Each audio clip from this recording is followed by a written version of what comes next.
Bapak Ibu yang kekasih, selamat pagi, Shalom. Ya, senang boleh ada kembali bersama Bapak Ibu Saudara pada hari ini dalam seminar. Dan saya berterima kasih sekali lagi kepada Bapak Ketua PGLI Kota dan juga tentunya panitia, semua teman-teman dari PGLI daerah, kabupaten yang lain yang hadir juga wilayah yang lain pada hari ini. Thank you, terima kasih atas kebersamaan dan juga undangan yang diberikan pada hari ini. Dan juga saya menyampaikan selamat berjumpa kepada rekan-rekan sejawat, hamba-hamba Tuhan, para gembala yang hadir di sini. Terima kasih atas kehadiran Bapak Ibu. Senang boleh berjumpa dalam acara momen ini. Begitu pula ada Bapak Ibu Ketua STT dan juga mahasiswa yang hadir katanya. Saya senang juga boleh menjumpai mahasiswa seperti kembali ke habitat mengajar, Bapak Ibu ya. Nah, Bapak Ibu yang kekasih, karena kita sudah mulai hampir sudah jam 10 jam 10, sudah terlambat 1 jam, jadi saya minta izin tadi pada Bapak Ketua. Nanti pas break waktunya ada snack, kita bagi saja ya Bapak Ibu. Kita langsung saja satukan ini materi, lalu sehingga jam 12 kita makan, karena masalah makan tidak bisa ditunda. Kalau ditunda nanti bisa berbahaya. Nanti mereka akan merasa kalau ditunda sampai terus materinya dibahas sampai jam 1, akan ada yang sakit mah dan sebagainya ya. Jadi kita selesai sesuai waktunya. Bapak Ibu yang kekasih, saya memperkenalkan diri juga secara singkat. Memang kurikulum vitae tidak usah dibacakan karena itu kepanjangan ya. Tetapi secara singkat tadi sudah dijelaskan, saya baru menjabat sebagai sekum PGLI sejak tahun lalu dan akan berakhir 2029, dan juga Ketua Umum Gereja Kemah Injil juga akan berakhir bulan April. Namun saya masih menjabat sebagai seorang dosen tentunya, dan saya mengajar, dan dalam tugas mengajar saya juga mendapat tanggung jawab sebagai asesor di Ban PT. Jadi kenapa saya suka keliling, masih memeriksa dan mengakreditasi STT-STT yang ada. Kemudian oleh Ibu Dirjen kemarin, tahun lalu saya diangkat menjadi tim penilai dosen untuk lektor kepala dan guru besar. Jadi saya salah satu anggota tim. Karena STT-STT sebagaimana Bapak Ibu ketahui, walaupun terakreditasi, tetapi kalau S1-nya tidak ada kepangkatan akademiknya, pedediktinya tidak ada namanya di situ, tidak keluar nilai akreditasinya sejak tahun lalu. Begitu pula kalau S2 tidak ada lektor kepala, otomatis tidak ada nilai. Walaupun sekolahnya bagus. Begitu pula kalau S3. Begitu S3-nya dibilang baik sekali ataupun unggul, tapi profesornya pensiunan semua, tidak diakreditasi juga.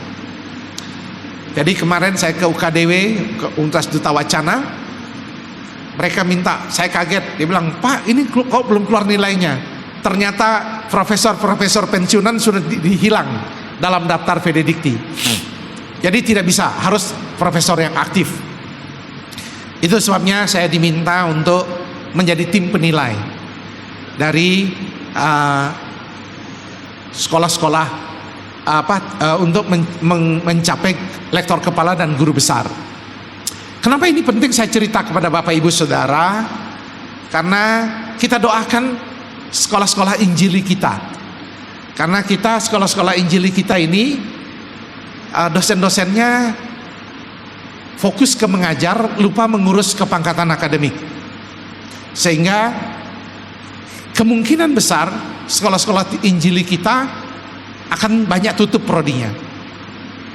Nah, kemarin Dr. Juanda STI Surabaya bilang dia sudah tutup program doktoral S3-nya di Surabaya. Nanti pelan-pelan S3 akan tutup semua, lama-lama S2 tutup juga kalau tidak ada lektor kepala dan guru besar. Jadi mari kita mendoakan sekolah-sekolah Injili kita supaya mereka berfokus dan mulai mengembangkan ini. Nah, itulah tugas yang saya juga kerjakan, Bapak Ibu. Keluarga saya menikah dengan 2 anak, sudah punya 1 cucu. Jadi ada 1 cucu. Dulu waktu saya masih punya 2 anak, doa saya setiap malam, Tuhan, kapanpun Tuhan ambil hidup saya siap. Setelah punya cucu, rupanya doa berubah. Doanya berubah ya. Jadi Tuhan, perpanjanglah umur saya gitu ya. Karena saya ingin melihat cucu saya besar juga. Jadi Bapak Ibu kalau sudah punya cucu pasti doanya berubah. Nah, itu yang singkat cerita untuk keluarga. Untuk pendidikan, Bapak Ibu ada yang tanya saya, Pak, di mana dapat profesor? Karena begini, gereja Injil itu banyak yang juga pendetanya pakai profesor, tapi beli, gitu ya, beli profesor. Tapi sekarang nggak dipakai lagi ya. Tapi ada beberapa orang tua suka pakai profesor, terutama di Manado ya, di bagian timur ya. Apalagi di acara kawinan itu, acara nikahan harus sebut nama profesor, doktor dan lengkap. SE tidak boleh, harus sebut sarjana ekonomi ya. Jadi harus lengkap semua gelarnya. Saya bilang saya tidak beli profesor, saya dapat dari Menteri Pendidikan karena saya masih mengajar dan melakukan tridharma. Jadi Bapak Ibu, saya menyelesaikan pendidikan S1 di Jeffrey namanya Makassar, S2 di Manila, baik program MD maupun Master Theology, dan juga doktoral di Amerika Serikat di Kentucky namanya.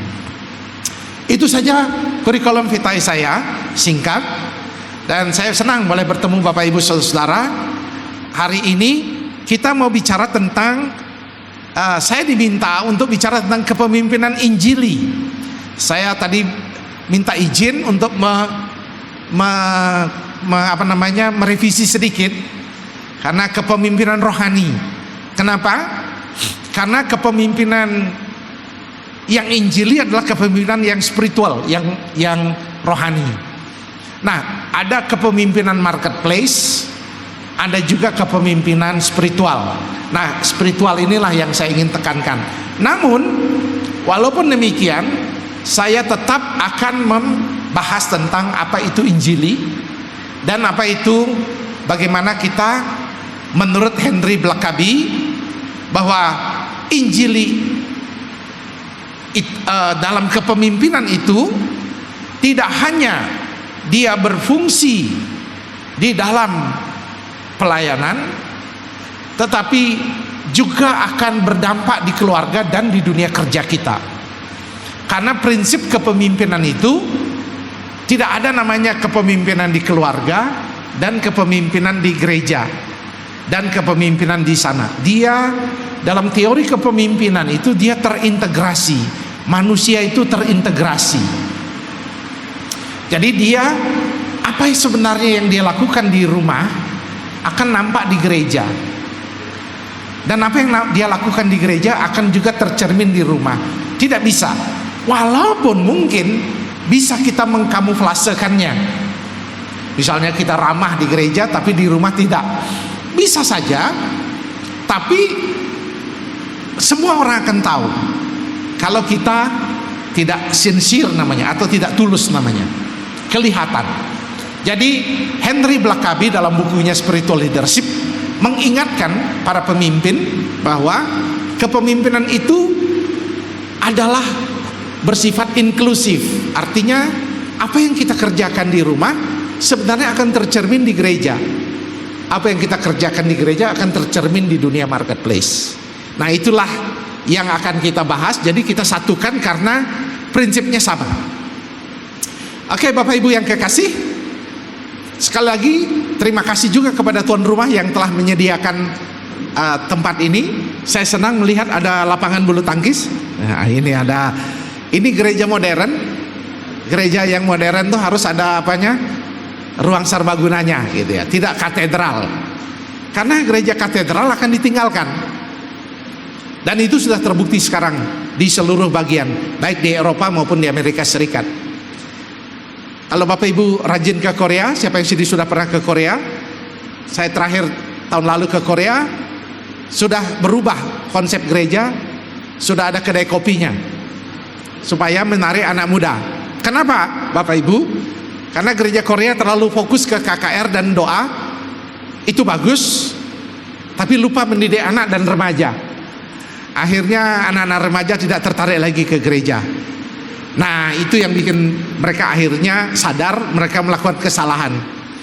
Dan akhirnya sekarang mereka berusaha untuk menarik anak muda dengan menjadikan gereja mereka adalah komunitas, community center yang bisa dimanfaatkan di hari-hari lain selain hari Minggu untuk kegiatan-kegiatan yang positif, misalnya untuk belajar dan untuk berolahraga seperti ini. Saya tidak tahu Pak Gembala akan berolahraga bulu tangkis atau tidak ya. Ini olahraga yang berat juga. Baik, Bapak Ibu, kita kaum Injili akan berdoa makan atau tidak? Kalau kita berdoa, kita berdoa sekarang ya. Tuhan berkatilah akan seminar ini dan kelanjutannya, dan secara khusus ketika kami belajar Tuhan menolong, dan pada kesempatan yang sama panitia telah menyiapkan kotak hidangan.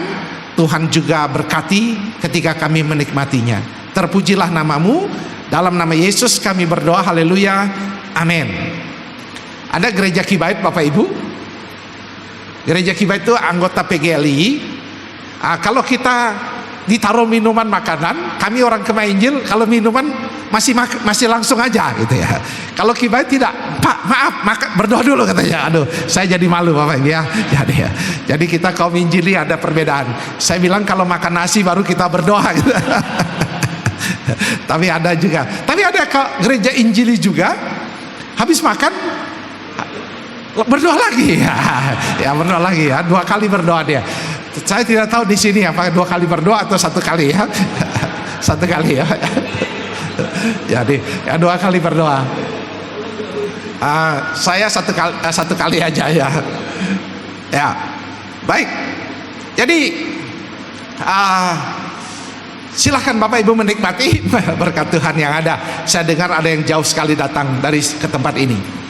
Nah, hari ini kita bicara tentang kepemimpinan rohani bagi generasi digital. Kenapa saya masukkan kata generasi digital? Siapa sebenarnya generasi digital? Sebenarnya kata generasi digital adalah kita semua. Saya tidak menyebut anak muda saja, karena yang pegang HP bukan hanya anak muda, tetapi Bapak Ibu saudara-saudara juga. Yang perlu ditolong untuk penggunaan digitalisasi bukan anak-anak, tapi Bapak Ibu juga. Ini yang harus juga menjadi perhatian kita. Yang menjadi korban digital bukan hanya anak-anak, tetapi Bapak Ibu juga. Istri saya pergi ke dokter tulang, lalu dia cerita karena dia ada pengapuran. Dia cerita sekarang di Jakarta banyak bapak-bapak terutama ibu-ibu juga radang sendi, radang sendi, tulang sendinya tangannya itu radang sendi. Kenapa? Karena terlalu lama pegang HP. Terlalu lama pegang HP dan scrolling begini ya. Ini berjam-jam dia begini-begini ya. Akhirnya tangannya kena radang sendi. Itu sebabnya saya tidak tahu ibu-ibu di Nias apakah kena radang sendi juga ya. Jadi terlalu banyak scrolling ya, terlalu banyak TikTok. Jadi kalau Bapak Ibu lihat pendeta khotbahnya begini-begini, jangan-jangan dia suka scrolling ya. Ya dia gini-gini. Saudara-saudara 1, 2, nah itu terlalu banyak dia begini-begini Bapak ya. Jadi Bapak Ibu, yang perlu pertolongan kita semua. Yang kena tipu tuh, yang kena korban hoax juga pendeta banyak. Kemarin ada pendeta kena tipu 18 juta, uangnya habis di bank. Saya tanya kenapa bisa Pak Pendeta? Gara-gara ada SMS Dukcapil. Suruh isi tahu-tahu ternyata disuruh bayar 10.000, ternyata uang saya diambil Pak. Wah, habis uangnya. Jadi Bapak Ibu, walaupun pendeta bisa juga korban digital ya. Karena selama kita pakai HP. Ada yang pakai HP kayu di sini. HP kayu itu orang Papua bilang hanya pakai SMS dengan Nokia itu. Ada yang pakai itu. Saya rasa tidak ada. Apalagi ibu saya lihat HP-nya canggih semua di sini. Kameranya luar biasa, statusnya luar biasa. Saya khotbah pun banyak yang begini, live TikTok katanya ya. Wah, ya. Jadi banyak juga ya. Jadi Bapak Ibu, memang ini generasi digital. Generasi yang dimana kita sangat sudah dipengaruhi dan kita tidak bisa hidup tanpa digitalisasi. Nah, inilah yang menjadi seminar kita. Sehingga ini mencakup dua area itu, baik keluarga maupun gereja. Nah, berikutnya, apa itu prinsip kepemimpinan rohani? Kepemimpinan rohani bukanlah tentang memperbanyak pengikut, tetapi menyiapkan generasi yang memimpin dengan karakter Kristus. Jadi kalau Bapak Ibu bicara tentang kepemimpinan, Bapak Ibu sudah tahu artinya. Artinya kita memberi pengaruh. Menurut John Maxwell, kepemimpinan menurut Henry Blackaby dalam bukunya Spiritual Leadership membawa orang kepada agendanya Tuhan. Itulah artinya spiritual leadership, kepemimpinan rohani, di mana Henry Blackaby adalah seorang injili. Dia mengatakan bahwa kepemimpinan itu adalah membawa orang, moving people to God's agenda. Berarti tugas para pemimpin rohani, gembala, kita semua yang hadir di sini, para majelis mungkin, atau BPJ atau pengurus jemaat, adalah membawa agenda Tuhan di dalam dirinya. Orang-orang itu, apa karunia yang ada padanya, kita membawanya supaya dia memenuhi agendanya Tuhan. Jadi kepemimpinan bukan sekadar membuat dia besar, banyak pengikutnya dan mengikuti apa yang dia mau, tetapi sedang membuat pengaruh, mencetak orang menjadi serupa dengan Kristus, dan membuat dia, orang-orang jemaat yang kita layani, berhasil menjadi dewasa dalam Kristus, diberkati, dia bawa itu ke dunia marketplace sehingga dia berhasil dalam karirnya. Itulah keberhasilan seorang pemimpin. Sehingga pemimpin tidak akan menciptakan para pengikut saja, hanya dengar hari Minggu, hanya mendengar ibadah lalu suruh pulang. Enggak. Dia sibuk dengan bagaimana membuat orang-orang itu dipengaruhi dan membawa generasi yang dia layani untuk maju menjadi serupa dengan karakter Kristus. Nah, sekalian saya menceritakan apa itu Injili, Bapak Ibu. Injili tentu adalah satu reaksi sebenarnya awalnya terhadap liberalisme yang sedang muncul di Amerika Serikat dan di bagian-bagian lain di Eropa, yang mempertanyakan keabsahan daripada Alkitab, sehingga muncullah teori-teori evolusi, teori-teori yang mempertanyakan Alkitab itu hanya mitos, Alkitab itu hanya sebuah sastra yang tidak layak dipercaya sepenuhnya, dan banyak dongeng-dongeng di dalamnya. Begitu rendah penilaian manusia pada saat itu, dan sedihnya para pemimpin-pemimpin gereja, STT yang begitu ternama, akhirnya merekalah yang menjadi pelopor mempertanyakan Alkitab adalah apakah benar Alkitab itu berisi kebenaran atau hanya sebuah karangan manusia. Inilah munculnya sebuah movement, gerakan kaum Injili. Sehingga kalau ditanya apa itu Injili, maka kita harus mengingatkan kepada kita semua, dan kita yang hadir di sini sepakat bahwa Alkitab itu di dalam teks aslinya tidak ada kesalahan di dalamnya, baik perjanjian lama maupun perjanjian baru, dan dia berotoritas di dalam mengajar, membentuk dan mendidik kita, membawa kita kepada Yesus. Dan Alkitab itu cukup bagi kita. Ingat, Injili dikritik karena dianggap mendewakan Alkitab. Kita tidak mendewakan Alkitab, karena kita percaya Alkitab adalah penyataan Allah dan dia perlu untuk kehidupan kita. Jadi itu ciri pertama Injili, Alkitab adalah firman Allah. Ciri yang lain adalah keeksklusifan keselamatan di dalam Yesus Kristus. Jadi Yesus Kristus adalah keselamatan yang disebut dengan satu-satunya penyelamat manusia dalam kehidupan kita. Jadi kenapa ini penting? Karena ada namanya teologi religionum, teologi agama-agama yang mencoba menawarkan namanya pluralisme di gereja, yang mengatakan Yesus salah satu jalan keselamatan.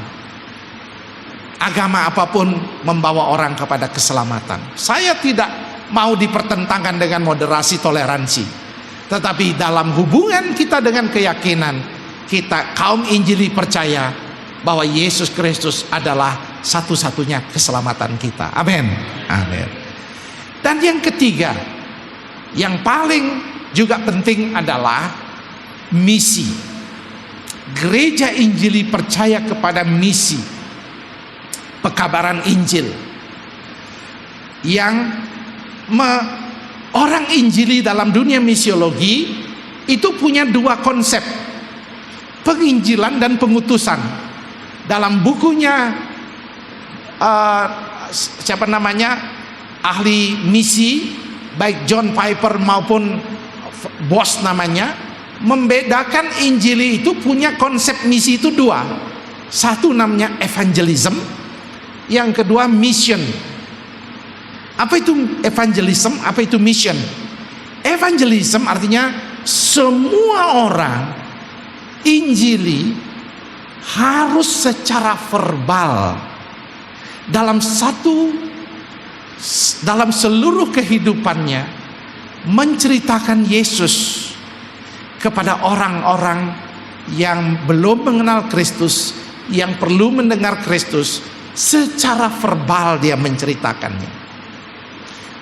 Kemudian penginjilan itu adalah cara orang Kristen bersaksi, baik verbal maupun dengan perbuatannya. Mission adalah pengutusan, menanam gereja-gereja.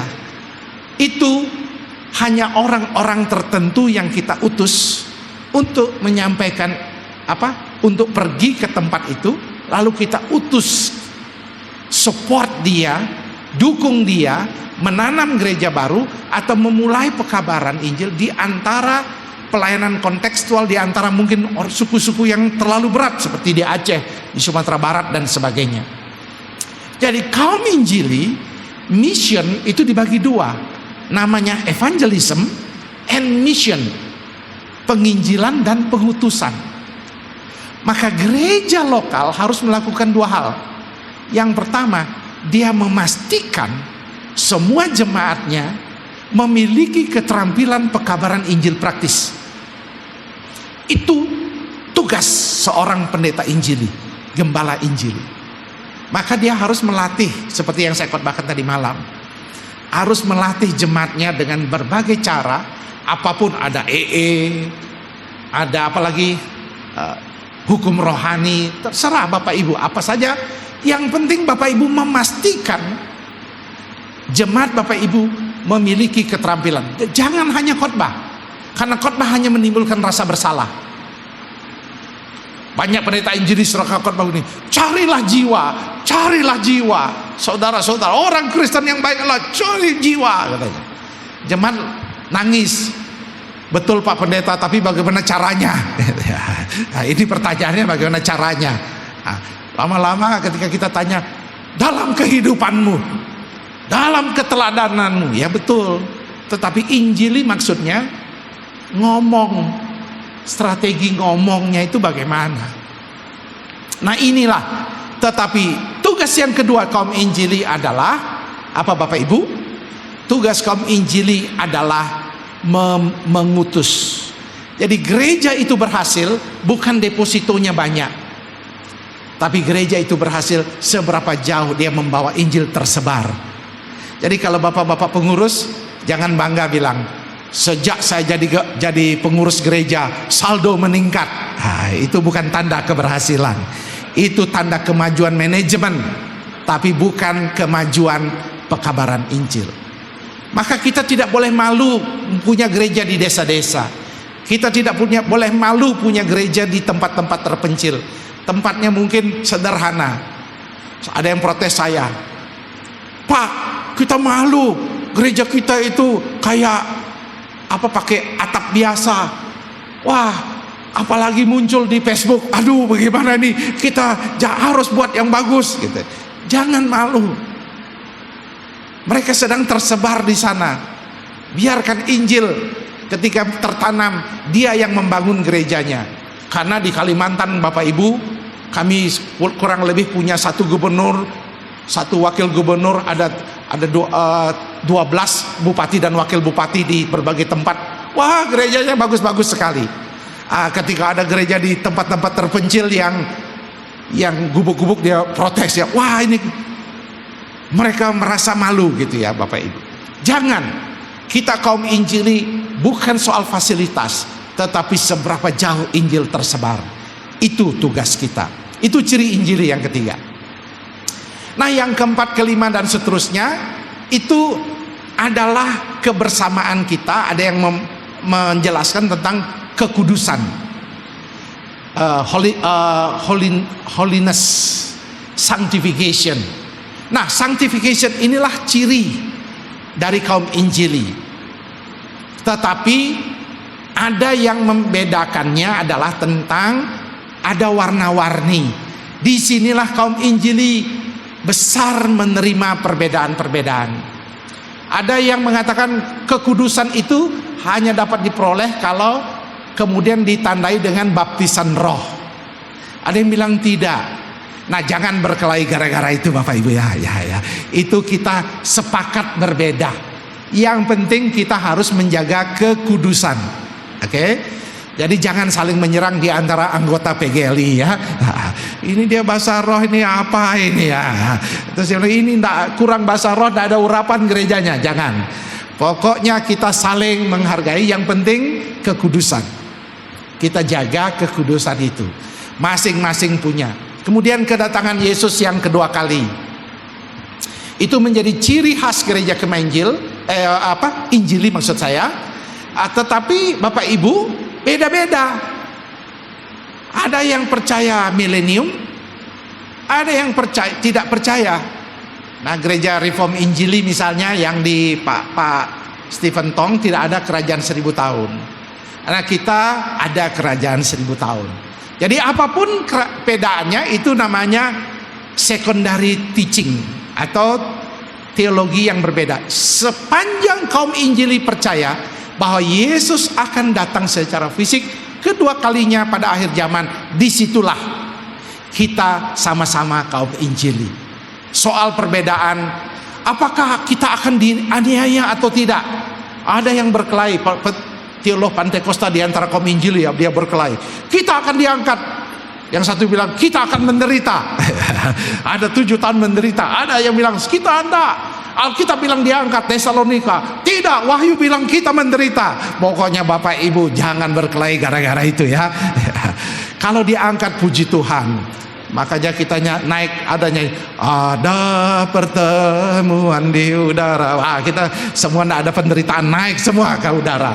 Ada yang bilang saya mau iring Yesus meskipun saya susah menderita. Ya sudah, pokoknya teologi apapun, baik menderita karena Yesus maupun diangkat, semuanya yang penting dia percaya Yesus datang. Ada amin ya, itu ya. Jadi kalau saya bilang, Pak, teologi Bapak apa? Saya teologi menderita juga. Tapi kalau saya diangkat ya saya syukur toh. Kan itu bukan soal saya, yang penting saya percaya Yesus kan. Kalau dia mau angkat sebelum ada penderitaan, kan saya pasti ikut karena saya percaya dia. Soal dia nanti, kenapa lo Pak ikut teologi menderita? Ya supaya saya siap-siap toh. Nanti kalau menderita ya kita siap-siap gitu ya. Nanti kalau kita bilang terlalu terangkat baru kita menderita bagaimana? Nanti menyangkal kita. Nah itulah teologi kita berbeda-beda. Tetapi kita harus percaya Yesus Tuhan. Nah itu Bapak Ibu ciri khas teologi Injili. Lalu memang akan ada perbedaan-perbedaan. Ada yang pakai lagu-lagu kayak gereja apa namanya, gereja BNKB, gereja Lutheran, gereja ini ada yang tepuk tangan meriah. Apapun itu kita terima. Tetapi kaum Injili selalu saya ingatkan ya, generasi digital itu kalau kebaktian dia membutuhkan kepastian kapan mulai, kapan selesai. Itu generasi digital. Nah, ada gereja-gereja denominasi Injili tertentu memang mulainya tepat waktu tapi tidak tahu kapan selesai. Ada itu gereja begitu ya, tidak tahu kapan jamnya selesai hari Minggu. Karena ada kesaksian, ada khotbah yang panjang, ada pengurapan, dia panjang sekali khotbah. Nah generasi digital nggak mau, dia butuh kepastian kapan mulai, kapan selesai gitu ya. Gereja 1 jam saja di Surabaya terkenal sekali sekarang sudah berubah menjadi 2 jam saja ya, tapi tetap 1 jam juga ya, tetap 1 jam dia namanya GSJS tetap, tapi sudah 2 jam kebaktian ya. Karena ya tapi tetap orang hadir. Kenapa tetap orang hadir banyak? Karena dia kepastiannya 2 jam. Jadi orang dari rumah sudah siap-siap bahwa kalau ke gereja itu saya harus mempersiapkan waktu berapa? 2 jam. Jadi dia sudah siapkan dirinya. Jadi kalau Bapak Ibu 2 jam pun tidak apa-apa. Yang penting konsisten. Nah itu generasi digital mau kepastian. Kalau hari ini 1,5 jam, besok 2 jam, besok kembali lagi 1 jam, besoknya 3 jam. Apalagi di gereja kami ada namanya kesaksian. Waduh itu paling menderita. Kesaksian, datang dia bersaksi. Wah panjang sekali kesaksiannya. Waktu turun pemimpinnya bilang gini, haleluya kesaksian ini ada lagi, tambah lagi ada, maju dia. Wah, ini kita sudah jam 11 belum khotbah juga ya. Ini ya tolong kaum Injili yang tidak ada kepastian ini, ayo buat kepastian ya. Nah ini untuk kaum Injili di perkotaan. Tapi kalau di desa jangan, karena orang di desa itu petani semua, pekerja semua yang memang senang 1 hari di rumah Tuhan. Dia bilang lebih baik 1 hari di rumah Tuhan daripada 1000 hari di tempat lain. Jadi waktu saya ke desa dia bilang, Pak Pendeta tolong kalau khotbah jangan pendek-pendek katanya. Berapa? Minimal 1,5 jam lah katanya. Kalau 2 jam pun itu luar biasa. Tuhan, kalau saya bilang saya pura-pura tanya 3 jam, wah itu paling mantap katanya. Aduh saya tidak bisa. 3 jam itu khotbah, aduh. Ada dulu zaman saya kecil dulu ada gereja Baitani namanya di Bali ya. Wah itu Pak Firmanyo namanya, wah jago sekali khotbah. Jam 9 selesainya jam 2 ya. Itu bagus ya. Tapi saya coba amati, kenapa dia jago sekali khotbah? Nggak bosan orang. Karena ternyata waktu 1 jam itu sudah mulai orang bosan, dia suruh berdiri nyanyi lagi, nyanyi, lompat, duduk. Yang kedua poinnya, wah makanya sudah semangat duduk, suruh hajar lagi. Poin kedua, sudah 1 jam baru 1 poin. Poin keduanya jam kedua ya. Jadi dari jam 9 jam 2 selesai. Nah di sini saya harap di Nias tidak ada ya. Kalau ada ya pastikan itu untuk gereja perkotaan ya, gereja perkotaan. Nah itu tambahan. Lalu sekarang kita maju kepada mengapa tema yang saya bahas ini penting Bapak Ibu. Mengapa? Karena revolusi teknologi telah mengubah cara orang berpikir, belajar, bertindak, dan bersosialisasi, termasuk cara gereja melayani. Nah, kenapa Bapak Ibu saya membahas akan hal ini? Karena setelah COVID, dunia digital itu semakin terasa pentingnya. Gereja-gereja berhadapan dengan masalah ini, termasuk gereja-gereja yang sederhana pun sedang menghadapi masalah ini. Maka mereka sudah tidak lagi membutuhkan semacam pengajaran-pengajaran yang terlalu bertele-tele dan memberi informasi kepada mereka, karena mereka sudah menguasai informasi. Jadi para pemimpin dalam menyampaikan firman Tuhan lebih banyak refleksi, bukan menginformasikan, karena mereka sudah penuh dengan informasi. Karena mereka pegang HP, mereka tahu informasi, tahu pengetahuan, tahu hal-hal yang kita tahu. Jadi kita tidak memberi informasi, kita memberi refleksi di dalam perjalanan mereka sepanjang minggu. Termasuk di dalamnya mereka dalam belajar. Sekarang agak sulit menjadi dosen. Kenapa? Kalau kita ceritakan sejarah sebuah doktrin, mereka tidak tertarik. Lalu mereka suka angkat tangan. Pak, tolong jangan ceritakan panjang lebar. Kesimpulannya apa? Anak muda sekarang minta kesimpulan. Karena memang dia menonton film-film yang pendek-pendek. Jadi tidak bisa diajak apa? Tidak bisa diajak berpikir yang lebih panjang-panjang. Nah, itu sebabnya Bapak Ibu, saya berharap kalau Bapak Ibu ada di kota Nias, di kota Gunung Sitoli ini, dan sudah ada akses internet, sudah ada ini, mari kita ubah pelayanan kita, menambahkan dengan pelayanan multimedia, dalam hal ini pelayanan digital. Seperti video ini, saya tidak tahu apakah berguna hari ini atau sedang dipakai atau tidak, tetapi yang jelas gereja membutuhkan pelayanan hybrid. Lalu nanti kita minta anak muda memotong-motong, mengirimkannya sebagai renungan, sehingga jemaat kita terus diberikan makanan rohani sepanjang minggu lewat perenungan-perenungan itu. Jadi sekarang Bapak Ibu, gereja masa depan adalah gereja yang dimana ada studio juga untuk pelayanan-pelayanan ini, karena sudah tidak bisa lagi dengan standar dulu. Oh Pak, itu kan Jakarta. Jangan bilang begitu Bapak Ibu. Sekarang konten kreator, orang dari kampung-kampung jago sekali jadi konten kreator. Saya tidak tahu dari Nias ya, tapi banyak sekali orang-orang dari daerah-daerah itu jadi konten kreator. Orang-orang sederhana bisa dapat uang dari situ. Kita tidak cari uang Bapak Ibu ya, ini untuk pelayanan. Tapi banyak konten-konten kreator dari kampung-kampung, dari desa-desa, dari daerah-daerah. Saya berharap PGLI berikutnya kita mengundang misalnya CGN dari Indonesia Pak di Jakarta, untuk melatih anak-anak muda untuk melakukan pelayanan konten kreator, supaya pelayanan digital ini menjadi kuat, sehingga ada unsur promosional marketing tentang pelayanan kita di di Nias, dan pada saat yang sama juga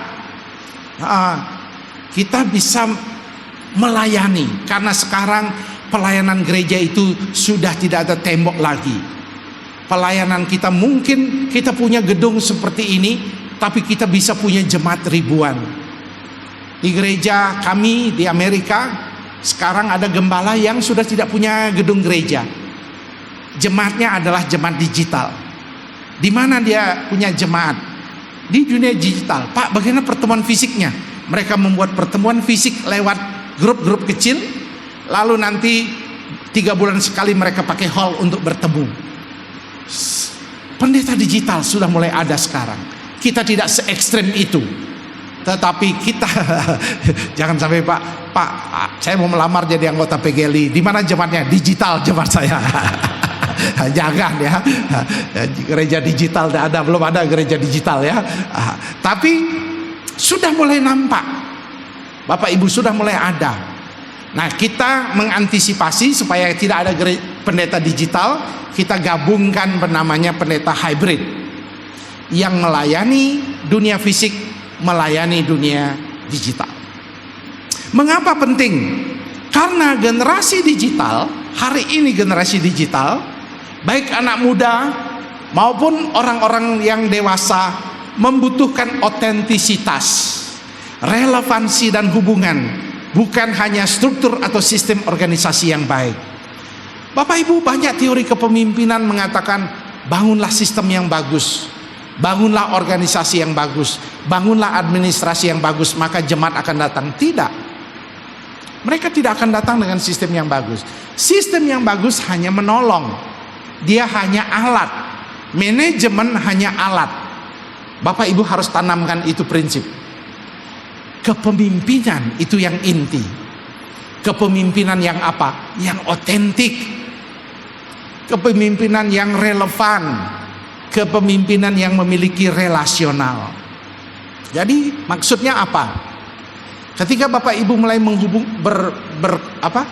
sebagai jemaat, sebagai gembala, Bapak Ibu tidak boleh lagi pasang distance.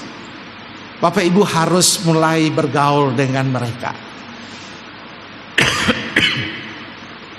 Pendeta-pendeta gereja besar di negara-negara besar maupun di Jakarta, seperti yang orang-orang yang hebat adalah pendeta-pendeta yang rendah hati, yang pergi bergaul dengan jemaat yang ngopi dan sebagainya. Karena mereka membutuhkan otentisitas. Itu. Saya rutin khotbah di GBI Rumah Persembahan di Medan. Jadwal saya untuk tahun ini bulan Juni nanti. Saya biasa khotbah dari jam 10 pagi, hari Sabtunya doa puasanya, dan Minggu 3 kali. Itu ribuan orang hadir 1 kali kebaktian. Pak Bambang Jonan dan juga Pak Edi adalah teman baik saya. Dan mereka sangat humble orangnya. Simple, tidak seperti gaya Hotman Paris gitu ya, yang bajunya bling bling ya, yang begini kalau khotbah ya.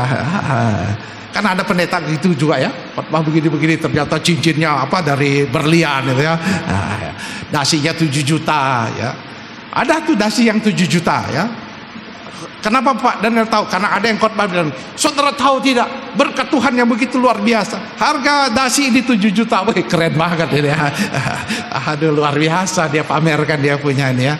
Ini saya jadi langsung minder ya dengan dasi saya ya. Jadi Bapak Ibu, orang-orang yang otentik, orang-orang yang mempertunjukkan mau bergaul, dan bahkan mereka yang mau pergi ke tempat-tempat yang sederhana.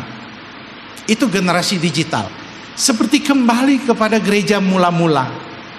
Waktu Bapak Ibu mengerti sejarah mengapa Pentekostal dan karismatik begitu hebat di Indonesia. Sampai ahli Vincent Synan, seorang almarhum sejarawan gereja dunia, mengatakan Indonesia itu negara Pentekostal yang terbesar setelah Amerika Latin. Karena apa? Di Amerika Latin, di Indonesia polanya sama. Mereka pergi kepada orang-orang yang miskin, pergi di penjara, pergi ke rumah sakit, pergi mencari orang yang terbuang. Dan itu otentisitas yang dicari di era digital kembali. Mereka tidak akan kagum dengan pendeta yang bajunya hebat, yang penampilan yang hebat, yang selalu cerita bahwa kehebatannya, yang selalu cerita bahwa dia bertemu dengan menteri A, bertemu dengan presiden ini, pergi ke liburan ke Rusia, ke Israel, wah semua pergi ke Amerika. Mereka tidak membutuhkan cerita-cerita itu. Mereka membutuhkan yang berrelate dengan mereka, yang berhubungan dengan mereka. Begitu ya Bapak Ibu, ini era digital, era di mana orang membutuhkan otentisitas. Nah, ini juga tentu dibutuhkan oleh keluarga, bukan? Otentisitas itu kan dibutuhkan juga oleh keluarga, karena anak kita mengamati kita. Kita suka senyum kan sama jemaat, puji Tuhan, terima kasih, selamat datang gitu ya. Sampai di rumah anaknya, Pak PR tolong bantu dulu, cari mamamu gitu ya. Dah ada senyum sekali ya. Mamanya bilang, bapak kok tidak lihat saya sudah lagi menyapu membersihkan ini, cari bapakmu. Berkelahi. Anaknya bilang, memang bapakku ini senyum sama jemaat, tapi sama aku tidak ada senyumnya ya. Nah ini hilang otentisitas ya. Jadi kita harus mulai menyelaraskan. Kalau kita senyum sama orang, kita harus senyum yang sama dengan anak kita. Amin ya. Ini tentang menyangkut tema keluarga, agar jangan anak-anak membenci pekerjaan hamba Tuhan. Nah ini yang perlu kita kembangkan, otentisitas. Yang berikutnya, gereja harus berubah tanpa kehilangan identitasnya. Jadi saya berharap Bapak Ibu, gereja tidak boleh selalu mengatakan dulu. Nah, kalau gereja Injil itu selalu bilang dulu begini, dulu begini. Memang dulu kita harus hargai sejarah, tapi kita juga harus menatap masa depan. Ini yang penting. Nah, sekarang mari kita masuk kepada karakteristik gereja generasi. Bapak Ibu, mengapa Bapak Ibu generasi digital ini penting? Karena mereka belajar secara visual dan cepat dan interaktif. Jadi generasi sekarang Bapak Ibu, mengapa kita harus ada kedai kopi? Mereka membutuhkan interaksi. Mereka tidak hanya membutuhkan katanya, pokoknya dengar saya ngomong ini, taati saja. Tidak bisa. Kita harus berinteraksi. Kemudian cara komunikasinya online first melebihi komunikasi tatap muka. Jadi Bapak Ibu, manfaatkanlah WA, manfaatkanlah media sosial. Mereka senang dikomunikasi. Nah orang dulu tidak. Mereka harus dapat surat undangan. Kalau orang zaman sekarang digital, cukup di WA sudah dianggap resmi. Bahkan anak saya, ini cerita anak saya nih, dia bilang gini, waktu dia lagi hamil, dia sempat sakit, lalu dia bilang begini, Pak pendetaku tuh bagus sekali. Kenapa? Waktu sakit dia perhatian sama kami, aku dan suami. Saya tanya, apa yang dia buat? Dia kunjungi kamu? Oh, enggak. Loh, dia kenapa? Dia video call. Video call, lalu dia tanya, lalu dia doakan, lalu dia matikan. Dia anggap sudah melayani. Anak generasi digital sudah senang. Oh, kalau yang tua-tua dibegitukan dia marah Bapak Ibu ya. Harus dikunjungi dan harus didatangi, harus tumpang tangan, tangannya terasa di kepala, baru itu sah ya itu. Tapi anak muda cukup dengan video call. Dengan video call dia sudah merasa dilayani. Beruntunglah pendeta modern ya, yang jemaatnya anak muda semua. Dan pikulah salib bagi jemaatnya yang banyak orang tua ya. Harus kunjungi, harus layani, dan tidak apa-apa. Itu generasi kita sekarang Bapak Ibu. Online itu oke. Online itu bagus. Komunikasi harus WA. Kalau orang tua tidak terima Bapak Ibu, harus surat resmi. Kami terpaksa di sinode mengubah keputusan dengan mengatakan surat yang dikirim oleh PDF lihat WA sah secara sinode, baru mereka terima Bapak Ibu. Sebelum ada keputusan, sebelum menerima kertas, aku tidak akan percaya katanya ya. Ini orang dulu Bapak Ibu. Nah sekarang dunia sudah berubah, bersyukurlah. Nah nilai-nilai mereka adalah kebebasan, kolaborasi, transparansi. Ketika Bapak Ibu memimpin mereka, mereka suka akan mempertanyakan. Nah, banyak pemimpin Injili terbiasa dengan dibesarkan di dunia dosennya yang tidak boleh ada yang bertanya. Jadi apa kata dosen itu kata Tuhan. Nah, akhirnya dia bawa ke gereja. Apa khotbahnya? Ketika dia ditanya, Pak Pendeta itu khotbah bagaimana maksudnya gini? Jangan kau mempertanyakan Tuhan ya. Kau nanti kena kutuk itu seperti Maryam mempertanyakan Musa ya. Langsung kau kena kusta gitu ya. Ini dia langsung. Ini anak muda tidak mau. Anak muda ada diskusi. Jadi Bapak Ibu jangan tersinggung kalau dia bertanya. Kalau dia ingin mempertanyakan, dia ingin kebebasan, dia ingin mengetahui, dia ingin transparansi. Jangan Bapak Ibu tersinggung, tetapi kita arahkan mereka, kita tuntun mereka. Jangan mereka sembarangan juga tidak menghargai orang tua. Ada teologi pelajaran baru, materi baru tentang kepemimpinan intergenerasi. Kepemimpinan intergenerasi adalah kepemimpinan di mana Bapak Ibu yang kekasih itu kita mengajar anak muda untuk menghormati orang tua, dan orang tua belajar kepada anak muda bagaimana hidup di dunia digital ini. Karena orang tua tidak tahu itu barang, dia membutuhkan pengetahuan. ChatGPT misalnya sekarang luar biasa, AI itu luar biasa, sangat. Akhirnya banyak pendeta yang persiapannya pakai khotbah pakai ChatGPT. Jadi dia ketik saja dia keluar itu. Itu juga. Itu boleh nggak pakai ChatGPT? Menurut Yayasan Sabda, kalau kita belajar di situ, nggak apa-apa. Sepanjang Bapak Ibu hanya jadikan alat, bukan menjadikannya firman Tuhan. Jadi Bapak Ibu harus gumuli. Itu sebabnya Bapak Pendeta harus masukkan, Ibu Pendeta harus masukkan refleksi-refleksi di dalam khotbah itu, karena soal pengetahuan mereka sudah tahu, tapi memahami arti hidup mereka belum tahu. Kita orang tua yang harus kasih tahu. Nah, itu pentingnya mereka. Jadi mereka itu banyak distraksi, artinya banyak sekali membuat mereka tidak konsen. Mereka dangkal. Mereka menghadapi masalah kesehatan mental. Ini yang mereka hadapi sekarang.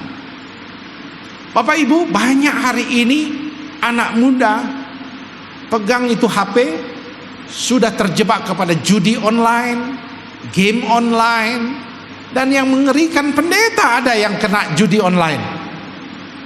Ada, Bapak Ibu. Ini sungguh berbahaya. Apalagi itu yang bukan judi langsung ya, atas nama apa namanya itu, scam ya, dapat uang sekian, dapat uang bunga sekian dan seterusnya. Jadi sangat berhati-hati sekali tentang hal itu. Jadi generasi digital perlu mendapat perhatian Bapak Ibu saudara-saudara, karena dia berbeda sekali. Tetapi kita juga sedang ada di dunia digital ini. Nah, saya tahu wajah Bapak Ibu tiba-tiba menurun drastis. Nah, oleh sebab itu, sebelum saya melanjutkan, saya ingin memberikan kesempatan kepada Bapak Ibu untuk tanya jawab dulu, ya, berinteraksi dulu. Nah, adakah yang mau bertanya? Oke, Pak, terima kasih. Satu. Yang kedua, yang ketiga, ada tiga dulu lah. Dua, Pak. Yang ketiga. Yang ketiga, Bapak juga. Oke, silahkan pertanyaannya. Tapi jangan berefleksi ya, bertanya saja. Nama dan pertanyaannya langsung. Ya. Baik, nama saya Evori Gule. pertanyaan saya berkaitan dengan materi yang sudah disampaikan oleh Bapak tadi, di mana di generasi digital sekarang itu telah dipaparkan tadi bahwa anak-anak muda itu atau mungkin kita pun tidak suka yang terlalu panjang-panjang, ya, tidak terlalu dalam-dalam.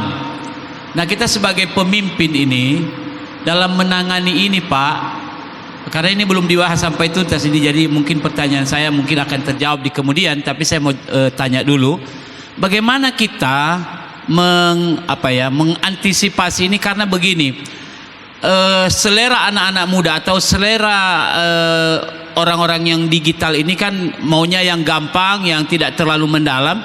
Tapi dalam hal iman ini kan perlu ada sesuatu yang lebih dalam begitu ya. Contohnya mengenai pemahaman-pemahaman tentang iman. Ini kan yang anak-anak muda ini biasanya hanya kulit-kulitnya saja, sehingga mereka rapuh begitu. Nah, kan kita tidak mengharapkan ini, tapi ini menjadi kebutuhan mereka. Nah, bagaimana cara kita supaya dalam hal memahami iman itu mereka tidak rapuh begitu ya, tidak karena hanya memahami dari luar saja, dari kulitnya, tanpa tahu isi yang dalam. Sementara kalau mempelajari isi yang dalam itu pasti panjang, ribet ya, segala macam begitu. Nah, ini satu dilema ini, Pak. Bagaimana kita sebagai seorang pemimpin menangani hal ini sehingga jemaat-jemaat yang kita layani tidak menjadi nanti jemaat yang imannya rapuh begitu, yang seperti kerupuk gitu, terlihat besar tapi kosong isinya di dalam. Demikian pertanyaan kami, Pak. Terima kasih. Baik, terima kasih. Izin Prof, apakah Prof masih berdiri atau kita pakai meja? Nggak apa-apa, berdiri aja nggak Siap. apa-apa. Nah, menurut saya jawabannya adalah metode yang kita ubah. Bahasa sederhananya, bungkusnya kita ubah. Kontennya tidak boleh berubah, tapi cara kita menyajikan yang berubah. Apa contoh praktisnya? Kita bagi pelajaran-pelajaran itu menjadi pelajaran yang bersinambungan, pendek-pendek. Yang kedua, kita bisa membangun interaktif diskusi. Yang ketiga, kita bisa meminta mereka mengerjakan lalu kita saling berdialog. Metode diubah. Jangan salah, anak muda suka belajar, tapi karena banyaknya distraksi akhirnya mereka terjebak kepada kedangkalan. Contohnya, saya setengah mati menangani ketika ada video mengatakan perpuluhan tidak perlu lagi. Waduh, itu videonya beredar, pasti pimpinan PGLI juga setengah mati jawab ya. Ini Pak, ini sudah ada di video anak muda bilang tidak perlu lagi perpuluhan. Ini gara-gara dipotong-potong. Nah, ternyata Pak Erastus tidak bermaksud begitu. Saya selalu ajak mereka diskusi, katakan coba nonton semua videonya. Ternyata maksudnya Pak Erastus 100% itu milik Tuhan. Yang kedua, jangan gunakan perpuluhan, tidak ada akuntabilitas. Maksudnya gunakanlah untuk pelayanan dan sebagainya. Jadi pengajaran itu, tapi karena pendek akhirnya yang ditangkapi, Tuhan tidak perlu uangmu ya, dipendek-pendek kan akhirnya wah ternyata gereja gak perlu uang katanya ya. Jadi ini resiko dunia digital. Nah, kalau dia dimuridkan oleh dia dimuridkan oleh WA, dimuridkan oleh TikTok, nah itu yang celaka. Maka kita ganti metode, tetapi isinya kita perdalam, tetap kontennya. Jadi kita membuat kesinambungan. Seperti itu Pak, menjadi tantangan juga. Kemudian jangan belajarnya hanya katekisasi seperti orang itu. Bisa saja di warung kopi bisa ya, metode diubah ya, dan disesuaikan dengan itu situasi. Dan kalau perlu baju-baju pendeta juga kita ubah ya. Ya. Jangan terlalu formal ya. Ada pendeta kami itu susah diubah. Ada acara retret keluarga di pantai. Bayangkan Bapak Ibu, dia pakai sepatu pantofel, celana kain, bajunya putih, dia masukkan lagi. Dia pergi ke pantai. Nah, saya disuruh jadi pembicara, Saya pakai celana pendek dan kaos. Aduh, ini Pak Gembala yang mengundang saya ini sepatunya resmi. Nah, Bapak Ibu, sudah ada penelitian. Kalau kita melayani anak muda, jangan baju formal karena dia rasa jarak. Jadi kita perlu membuat dia teridentifikasi. Jadi Bapak, kalau ada Bapak Pendeta mulai bajunya agak lebih muda, ibu-ibu tolong jangan curiga ya. Ini demi pelayanan ya. Ini demi pelayanan ya, demi menolak. Jadi kita perlu. Akhirnya Ibu Gembala itu murid saya, dia di Lombok.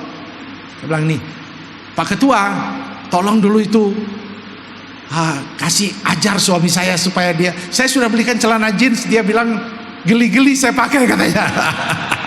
Wah, ada juga ya, saya bilang laki-laki tidak mau ya. Oh, rupanya mungkin karena dia diajar misionari mungkin ya. Jadi dia merasa tidak layak menjadi pendeta kalau pakai jeans ya. Jadi ini menjadi tantangan tersendiri ya. Jadi saya bilang kalau di rumah bagaimana? Ya di rumah ada celana pendek, tapi kalau udah tamu langsung semua celananya kain. Biar ke pantai, biar kita mau makan di KFC, tetap kemeja, lengan panjang. Ya itu luar biasa itu ya. Ya itu kita ubah diri kita. Pak silakan. Yang kedua, saya jawabnya pendek-pendek juga ya, supaya jangan panjang.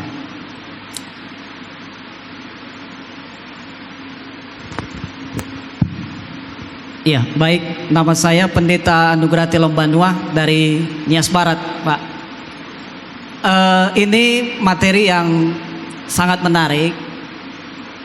Saya mau mempertanyakan, Pak, ini bagaimana pandangan Bapak? Itu kepemimpinan itu selalu atau pada umumnya terafiliasi dengan aturan, terafiliasi dengan norma-norma. Nah, sementara di era digital ini, Pak, terbelah menjadi dua, karena generasi yang lama masih hidup dan kemudian generasi yang baru itu dikendalikan oleh digital. Jadi yang mau saya tanyakan, bagaimana pandangan Bapak, karena ini sering menjadi problem tersendiri. Kami pelayanan di desa, Pak, tetapi di desa perkembangannya begitu. Nah, maksud saya yang mau saya tanyakan itu adalah karena anak muda ini atau sebagian ini karena sudah terpecah belah, jadi sebagian itu mereka tidak mau terikat dengan aturan, dengan norma yang ada. Nah, jadi ini yang menjadi tantangan tersendiri begitu, karena sebagian memang maunya kepemimpinan itu harus terafiliasi langsung dengan aturan dan norma-norma yang ada. Nah, sementara generasi yang baru ini pemandangannya tidak mau terikat dengan aturan yang ada. Nah, itu yang mau saya tanyakan, Pak. Nah, lebih baik Bapak kasih contoh satu yang bisa Bapak buka. Nah, salah satu contohnya begini, Pak. Misalnya kita mau mengadakan satu kegiatan ini. Nah, kelompok yang satu mengatakan begini, oh aturannya tidak begitu, harus melalui ini, harus melalui itu. Tetapi di era manusia digital ini mereka bilang, itu nggak perlu, kita yang simple-simple aja. Nah itu, Pak, bagaimana kira-kira pandangan dari Bapak ya, atau solusi yang bisa kita terapkan? Terima kasih. Nah, contohnya pun kabur. Dah Bapak duduk. Bapak ini dia karena kenapa kabur Bapak Ibu? Karena Pak Gembala ini ada dalam dua posisi. Dia tidak berani menyalahkan orang tua, dia juga mengasihi anak muda. Jadi dia kabur terus ya. Bukan kabur, Pak, artinya dia berusaha untuk berdiplomasi. Nah, Pak Gembala, saya mengerti hati Bapak, bahwa memang kepemimpinan seperti itu di gereja-gereja yang tradisional atau yang sudah lama di PGRI pun akan ada generasi tua, ada generasi yang sedang sebaya dengan kita, dan generasi muda. Nah, kepada mereka selalu saya katakan kepemimpinan intergenerasi. Artinya mulai dengan memberi kesadaran bahwa anak muda ada karena orang tua. Itu harus kita tanamkan. Kenapa mereka kita tidak tanamkan? Karena kita tidak ajar untuk mereka menghargai orang tua. Tapi orang tua kita juga harus beri kesadaran bahwa mereka, dunia mereka sudah ada perubahan dan perlu beradaptasi. Jadi langkah pertama, selalu di mimbar ada pengajaran namanya pengajaran intergenerasi. Anak muda hormati orang tua. Jadi akan terjadi itu. Yang kedua, libatkan orang-orang kunci yang mau berubah. Orang tua yang pandangannya maju mana? Orang muda yang pandangannya menghargai orang tua mana? Di situ berdiskusi terlebih dahulu terhadap situasi-situasi yang ada. Misalnya tentang tata ibadah. Di gereja kami sudah tidak masalah soal tepuk tangan. Soal band sudah tidak ada masalah. Kami sudah menerima. Tapi yang masalah lain, lampu nyala atau tidak. Ada anak muda ini mau gelap-gelap.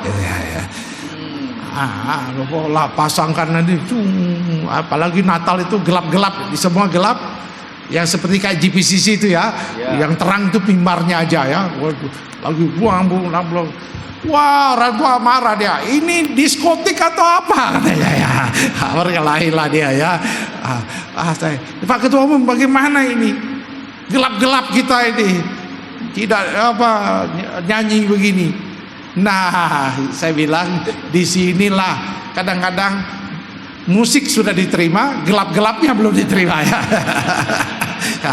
Ini gelap terang. Aduh, ini rumit menangani masalah gap antara anak muda dengan generasi tua. Nah, disinilah perlunya dialog. Anak muda kan pertanyaan, mereka kan gugatnya kan simpel. Di sana kok boleh, di sini enggak. Itu pertanyaan anak muda kan. Orang tua bilang tidak, tradisi kita tidak mengatakan begitu, itu sesat, itu marah katanya. Padahal sesama PGLI ya. Jadi kita sudah saling menyesatkan akhirnya. Nah, di sini perlu dialog, Pak. Jadi yang kedua, carilah orang-orang yang maju satu kepada yang lain. Yang ketiga, kita sepakati langkah-langkah perbaikan yang disebut dengan sintesis. Kalau dalam teori konflik sosial ada namanya antitesis, tesis, antitesis selalu menghasilkan apa? Sintesis. Artinya gereja itu berubah, tapi tidak pernah akan bisa berubah 100%. Sebab kalau 100% berubah, itu gagal, Pak. Gagal. Contoh, saya punya teman baik di Makassar, dia punya GBI cukup besar jemaatnya. Tiba-tiba dia ingin mengikuti gayanya Pak Obaja Tanto Setiawan yang memakai gereja sel zaman itu. Lalu dia bawa ide itu, dia diberkati, dia dibilang, wah ini Roh Kudus tolong tuntun saya ini, di Makassar harus berubah menjadi gereja sel.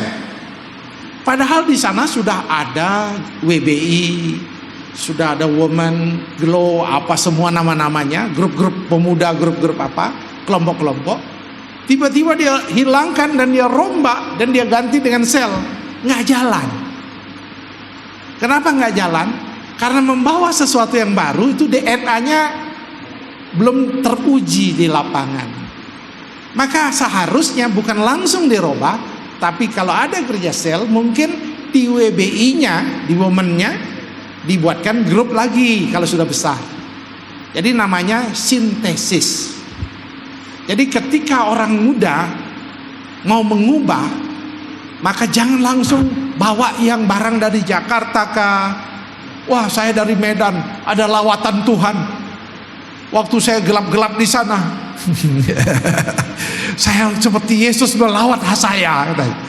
Jadi gereja kita harus ibadah gelap-gelap, supaya lawatan Yesus nyata. Nah, pengalaman dia kan nggak bisa dijadikan pedoman di gereja kita kan. Jadi para pemimpin, saya titip pesan bapak-bapak ibu yang hadir di sini, kita terbuka pada perubahan, tapi kita ajarkan jangan rombak gereja kita. Kita ada di sini karena sejarah, tapi kita mau berjalan tetap relevan dalam sejarah. Itu Pak, 3 hal yang saya titip pesan. Terakhir Pak, sebelum saya lanjutkan materi, karena kita pasti jam 12 makan. Baik Pak, yang menjadi pertanyaan saya Pak, yang pertama itu, nama saya Pendeta Unikes Reva, saya dari Ines Utara Pak. Yes Bapak ya. Ya. Yang menjadi pertanyaan saya Pak, dan saya rasa ini bukan hanya saya, ini menyangkut kita semuanya ini. Di rumah itu Pak, kami tidak pernah mengajar anak-anak kami untuk memaki, tetapi suatu saat anak kami bisa memaki.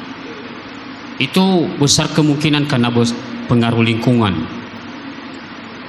Apalagi kita tinggal di desa, di kecamatan. Jadi itu kira-kira Pak, bagaimana cara kita melindungi, menjaga anak-anak kita atau pemuda-pemuda kita terhadap pengaruh lingkungan. Contohnya seperti itu tadi yang saya sampaikan. Kemudian yang kedua, di Kecamatan Namuhalu itu, bahkan kalau saya perhatikan khususnya di Ines Utara, pengajaran saksi Yehova itu sangat meledak sekali, khususnya di Ines Utara, dan lebih banyaknya lagi di Namuhalu Pak. Saya mengenal akhir-akhir ini, mereka masuk di rumah-rumah itu, semua anggota-anggota mereka itu Pak, setiap hari mereka masuk di rumah-rumah. Apalagi mereka masuk di keluarga-keluarga ya yang masuk pedalaman, dan kita katakanlah mungkin kurang mengenal secara umum bagaimana itu firman Tuhan. Bahkan ada guru jemaat dan satuannya Kristo yang mengakui tidak ada surga. Itu bahaya sekali Pak. Bagaimana cara kita dalam terjun untuk menginjil ke sana, karena kita juga hamba Tuhan ini terbatas kita Pak, untuk menjangkau yang sekian banyak jiwa-jiwa itu, karena mereka sekelompok, banyak mereka Pak. Itu saja Pak pertanyaan kami. Terima kasih. Ini ada materi tentang kepemimpinan dalam keluarga ya. Jadi dalam bentuk tanya jawab saya jelaskan. Jadi kepemimpinan dalam keluarga, kita tidak bisa lagi saring informasi Pak. Begitu Bapak Ibu kasih anak kita HP, sudah dia sedang memasuki dunia rimba raya tanpa batas, tentang etika moral apapun, apa saja. Maka dalam ketidakmampuan kita, maka kita menciptakan namanya parenting Pak. Parenting itu apa? Parenting itu adalah keteladanan. Jadi kita tidak melakukan apa yang kita tidak yakini, kita tidak lakukan. Misalnya, jangan kau suka main HP saja, tapi bapak mamanya main HP terus. Ini menjadi susah. Kan dia bilang begini, kenapa kau main HP terus? Belajar, jangan main HP terus. Bapaknya terus sama mamanya main, apalagi TikToknya besar-besar lagi. Wah, ketawa ya, terpinggal-pinggal ya. Nah, anaknya kan bilang begini, papa mama juga kok main HP? Ini papa yang punya uang, kau tidak ada, ya kan gitu ya kita. Nah, akhirnya anak itu marah, luka. Jadi parenting adalah keteladanan, itu yang paling penting.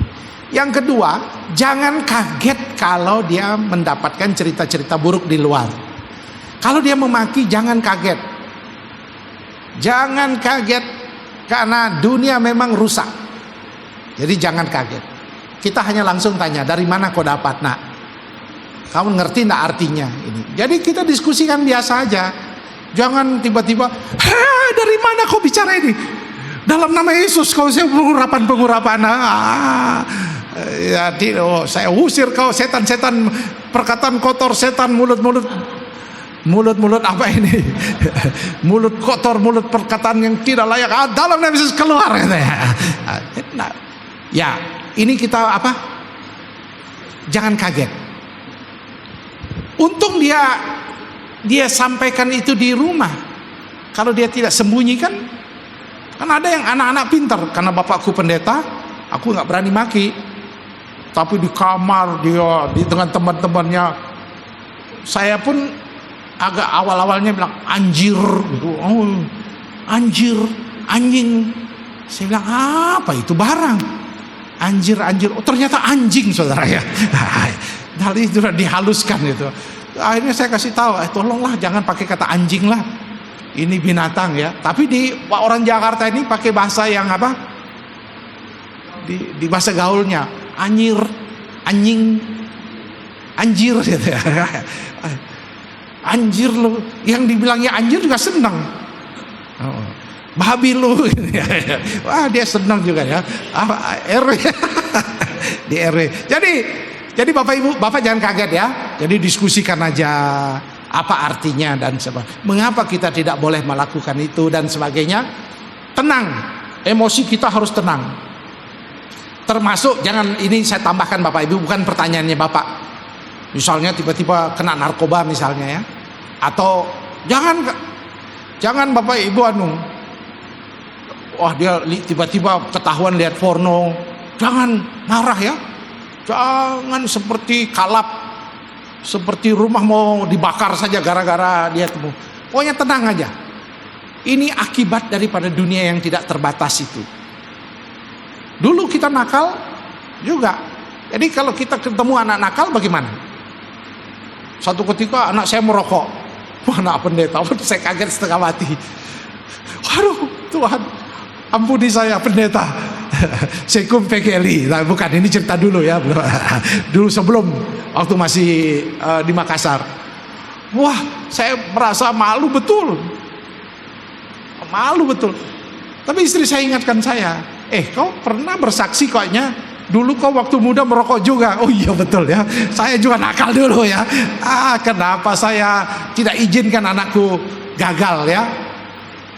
Lalu saya bilang, nak, kau merokok ya? Iya Pak, temen gue kasih. Oh ya, kita cerita-cerita tapi janganlah gini-gini. Ini dia lepas. Jadi kita nggak usah kaget setengah mati. Nah dulu kita nakal juga. Dulu saya ingat waktu SD, saya sembunyi-sembunyi beli rokok, nggak dikasih. Kita perli suruh grup kita namanya komandan. Dia agak besar badannya, kita suruh dia yang beli rokok. Habis itu kita pulang, kita bagi impala namanya ya. Waktu kita sedang merokok, tiba-tiba bapak salah satu teman kami datang, kami dikejar kayak apa saja ya. Kecil-kecil sudah merokok, dikejar dengan kayu ya. Pulang, dilapor.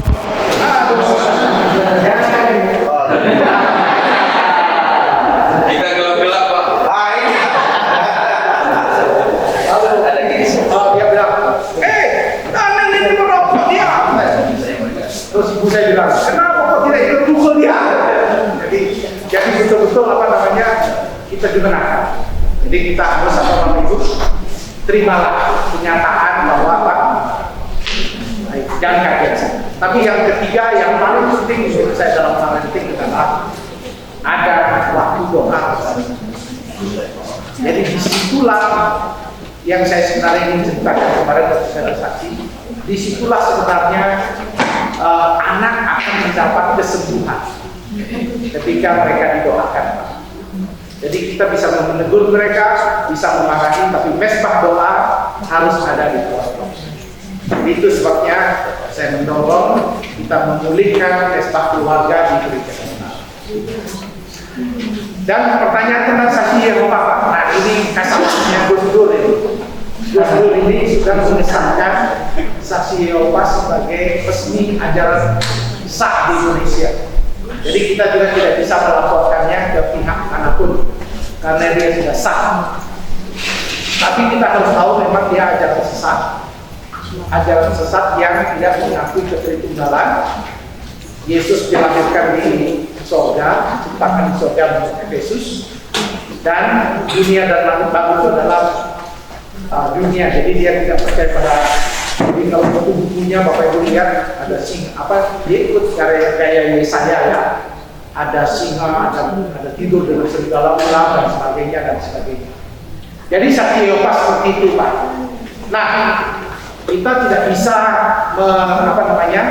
Kita tidak bisa menutupnya, kita tidak bisa melaporkannya, tapi kita bisa mengcounternya. Ya, pertama ya tentu dengan pengajaran sebentar. Yang kedua, kita mau nggak mau belajar juga dari mereka. Kita harus mulai melakukan apa? Kunjungan juga ke jemaat-jemaat kita. Jadi kalau saya di Korea, saya tanya karena saya jurusannya tentang kepemimpinan dan pertumbuhan gereja, maka gereja Korea selalu pendeta pastornya bilang ciri khas gembala adalah perkunjungan. Itu esensi seorang gembala. Dia merawat. Jadi saksi Yehova itu kan rajin sekali Pak ya. Wah, rajin sekali. Nah, kita juga harus menciptakan tim-tim perkunjungan.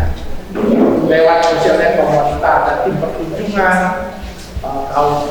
majelisnya juga ada. Jadi tim, Bapak jangan sendiri. Kalau sendiri capek Pak. Bisa stroke sebelum waktunya. Stroke Pak. Ya, gembala capek Pak. Kalau nggak boleh pulang, kalau sekut kan enak. Waktu di Palu kemarin pakai ilustrasi yang sama kan bisa. Tapi kalau gembala kan nggak bisa pakai ilustrasi yang sama, pakai cerita yang sama. Nah itu makanya saya selalu mengagumi seorang gembala. Pak saya sudah gembala, berapa tahun, 14 tahun saya nggak gembala. Bayangkan tiap minggu siapkan khotbah, ya, yang menunya harus beda. Ya. Itu kan berat sekali. Kalau Pak dosen, ibu dosen kan gampang. Tidak-tidak dapat lah ya. Jadi itu ilustrasi bisa sama kan.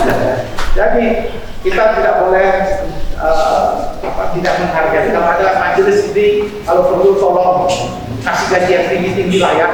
Itu kepala kita. Jangan cuma kita itu kepala. Ada itu kepalanya apa majelis. Pak kita harus simpan uang supaya cadangan dana abadi ya tidak ada dana abadi. Tapi kan kita harus simpan Pak nanti supaya ada dana. Kalau kita manusia memang harus ada simpanan. Karena kita kan tua, kita ada pensiunnya. Tapi gereja kan tidak ada pensiunnya. Selalu ada orang muda akan muncul, selalu orang muda akan muncul. Jadi tolong jangan disimpan. Jadi ada di Papua itu saldo gerejanya hampir 1 miliar. Gembalanya naik motor. Tuliskan mobil lah. Terus tidak pasang AC 1 miliar. Kenapa tidak pasang AC? Katanya supaya jemaat merasakan sebelum ke neraka.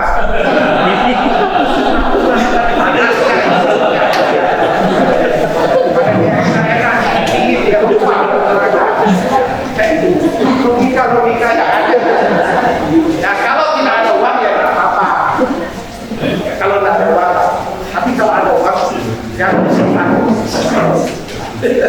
Itu. Jadi saksi Yehova seperti itu Pak.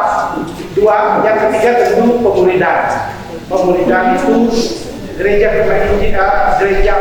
Injilis Asia Pak Bambang Budianto mengatakan bahwa tema gereja Injilis Asia adalah disciples or die. Apa artinya? Gereja kalau tidak memuridkan akan mati. Itu prinsip. Jadi kalau gereja tidak ada pemuridan pasti mati. Kita tidak bisa sekarang kita dulu saya masih diajar Bapak Ibu karena orang Injilis. Dulu saya di STJP kalau penginjilan tidak lolos kalau belum bertemu dengan orang dan belum bercerita tentang Injil kepada 25 orang dan buat reportnya. Sekarang kita pendeta cari orang mau ngomong tentang Injil nggak mau dia pegang hati. Jadi siapa yang bisa melakukannya? Jemaat kita latih mereka itu. Jadi kita yang melatih mereka. Seperti itu Pak pertanyaannya. Untunglah di sini tidak mati. Jadi Bapak Ibu masih lihat. Kita gelap-gelap. Gelap. Supaya waktu bicara sama Bapak Ibu. Boleh satu lagi Pak? Boleh Pak, boleh Pak. Ya, saya punya. Ya, dalam level semangat bahwa anak masih tidak sekali waktu ketika mereka juga sepertinya untuk mereka tidak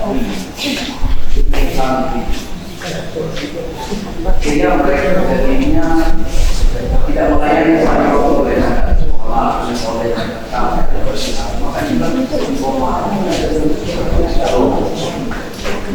kalau misalnya kesalahan pertanyaan saya, bagaimana saya mengajari anak?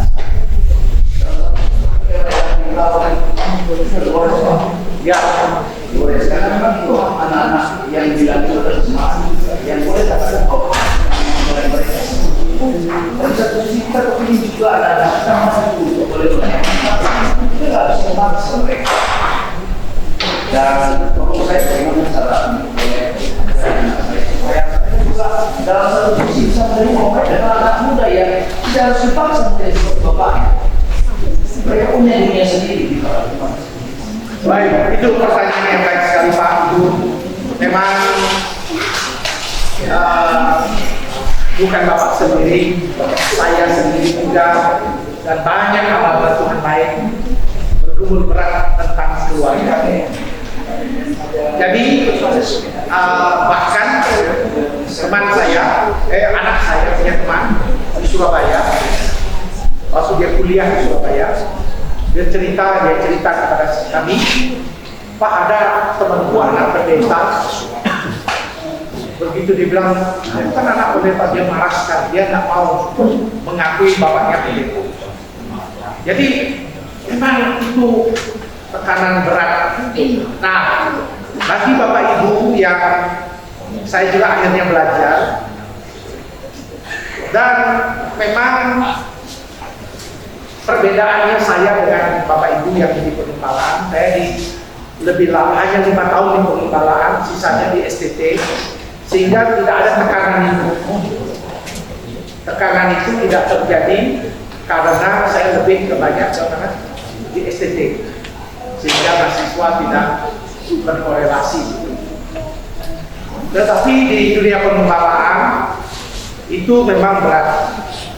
Maka tadi kita mau tidak mau menanamkan nilai-nilai lewat Vespa keluarga, bahwa kamu juga manusia, Pak juga manusia, kita semua manusia, dan kemudian nilai kebanggaan menjadi seorang hamba Tuhan, dan nilai tentang apa indahnya menjadi seorang hamba Tuhan. Jadi kita tanamkan keindahan. Kemudian dalam dunia saya kebetulan studi pastoral Pak.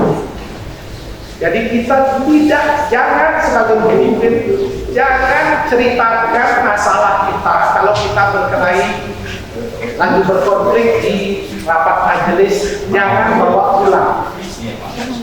Jadi cukup di gereja. Karena kalau dibawa pulang, istri bisa ikut marah. Nah, kalau sudah istri marah itu bisa bahaya. Wah, itu majelis tadi itu serang saya, Pak. Mama itu langsung dia marah. Suaminya tidur, istrinya nggak bisa tidur. Suaminya kan sudah lega, lepaskan. Lepaskan istrinya yang stres. Besoknya udah terlalu majelis itu sudah mulai buang muka. Anjingnya majelis lewat dia tendang. Bahkan sekarang dia ada ya, sampai anjingnya pun dia musuhi ya. Ini tidak dihias, kepala air. Jadi Bapak Ibu, jangan diceritakan. Jadi kita lah yang menanggung hal itu. Karena bisa jadi konflik-konflik dalam ilmu kepemimpinan, konflik-konflik yang kita hadapi itu sifatnya kontekstual. Mungkin dia lagi stres, majelisnya stres, lagi kena marah di kantornya, datang dia lihat muka kita juga dia stres, dia marahin. Akhirnya kita jadi apa? Korban. Jadi Bapak Ibu, kita harus membesarkan hati kita. Setiap kali ada yang kritik saya, selalu saya katakan ini pasti dia punya masalah. Ada rasa belas kasihan Yesus di seorang pemimpin ketika ada orang menyerang kita. Saya selalu ketika ada yang menyerang, saya katakan Tuhan, kenapa lagi? Tapi saya langsung katakan, ingat dia memerlukan kasih sayang bukan kau pemimpin, bukan sejajar dengan dia. Kita adalah pemimpinnya. Jadi ketika saya menimbang, saya sudah wakilnya Tuhan. Dan ketika saya bersama dengan dia, saya pemimpin. Jadi kita pokoknya jangan buat dosa kalau dia. Nah, apa hubungannya dengan cerita Paulus ini? Ketika kita sehat secara hati, ada damai, maka rumah tangga kita juga akan kita bangga menceritakan kebanggaan kita menjadi seorang gembala. Sehingga anak-anak merasa bahwa menjadi gembala itu pekerjaan yang dia dapat. Tetapi kemudian tentu yang pertanyaannya Pak Agus adalah bagaimana kalau dia sudah di luar diserang oleh teman-teman? Nah ini kadang-kadang membuat terpukul. Anak saya juga begitu Pak. Jadi anak saya pun pergi beli Yakult, dia suka Yakult yang warna merah itu, dia mau pulang. Akhirnya di kulkas hari Minggu ada teman-temannya pergi ambil. Anak saya bilang jangan. Tapi ada guru sekolah minggu bilang, anak pendeta tak boleh kikir. Saya dia kasih, dia nangis, dia nangis. Apakah anak pendeta harus mengalah? Itu juga kesedihan bagi saya. Aduh, sedih juga dia menangis. Dia belilah nanti, kita bilang. Nah, setelah saya baca buku-buku pastoral, baru saya mengerti mengapa sebaiknya sekarang rumah gembala dan gereja itu dipisah, supaya ada kehidupan pribadi seorang gembala tanpa harus dicampur. Tapi kalau sudah terlanjur ya nggak apa-apa, jangan bisa berikutnya mungkin bawa asisten dan sebagainya. Tapi Pak, kita yang menetralisir. Untung kalau dia. Jadi yang pentingnya anak-anak itu berani bercerita. Yang sedihnya kalau dia tak berani bercerita. Apalagi pendeta. Ya memang kamu juga harus pendeta, anak pendeta harus begitu. Jangan. Kita bersimpati dengan dia, katakan mereka salah. Kita juga manusia biasa yang memang perlu mengalami apa? Naik turun dalam kehidupan. Bapak Ibu, kita gembala tidak selamanya excited buat pasukan. Ya. Kadang-kadang kita muncul hari Minggu, kita semangat lagi berkhotbah. Bahkan ada lagi yang pasang status menurut saya. Puji Tuhan, lega, bisa selesai khotbah. Kenapa kami bisa lega? Ya setelah selesai.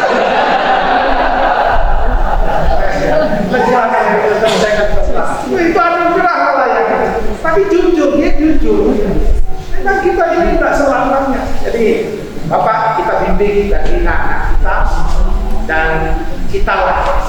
Saya selalu dalam ilmu kepemimpinan keluarga. Parenting itu kuat. Parenting itu artinya kita merefleksikan Kristus yang juga menuntut hak.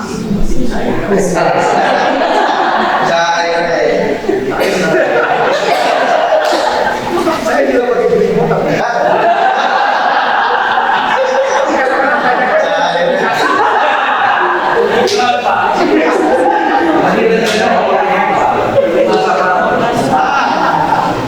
Ya, seperti itu Bapak Ibu ya.